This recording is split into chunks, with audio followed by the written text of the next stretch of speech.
Thiruvananthapuram Neyyattinkara village ഓഫീസിലെ fuse ഒരു KCB വൈദ്യുതി ബില്ല് അടയ്ക്കാത്തതിനെ തുടർന്ന് നടപടിയെന്ന് KCB അധികൃതർ. തുക അടച്ചതോടെ വൈദ്യുതി ബന്ധം പുനഃസ്ഥാപിക്കുകയും ചെയ്തു. അഖിൽ ഷാ അൻസാർ വിവരങ്ങൾ ചെയ്യുന്നു. അഖിൽ, വില്ലേജ് ഓഫീസിലൊക്കെ അങ്ങനെ ഒന്ന് ബില്ലടയ്ക്കാൻ വൈകിയ ഉടനെ പോയി ഫ്യൂസ് വരാറുണ്ടോ?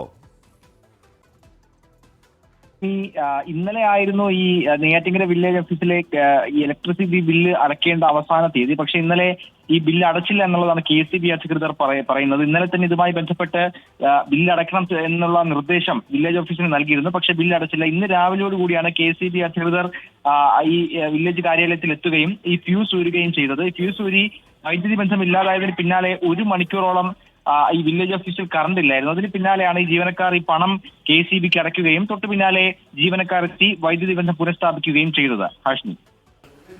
ഓക്കെ, അഖിൽ ഷാ അൻസാറാണ് ആ വാർത്തയുടെ വിവരങ്ങൾ നൽകിയത്. അല്ല, ബില്ല് അടയ്ക്കേണ്ടതാണ്. എങ്കിൽ കൂടി വില്ലേജ് ഓഫീസ് പോലെ ഒരുപാട് പാവങ്ങൾ, ഒരുപാട് സാധാരണക്കാർ എത്തുന്ന ഓഫീസിൽ പെട്ടെന്ന് ഫ്യൂസൊക്കെ ഒരുക്കൊണ്ട് കറണ്ട് കളയണോ എന്നുള്ളത് KCB കൂടി ആലോചിക്കട്ടെ.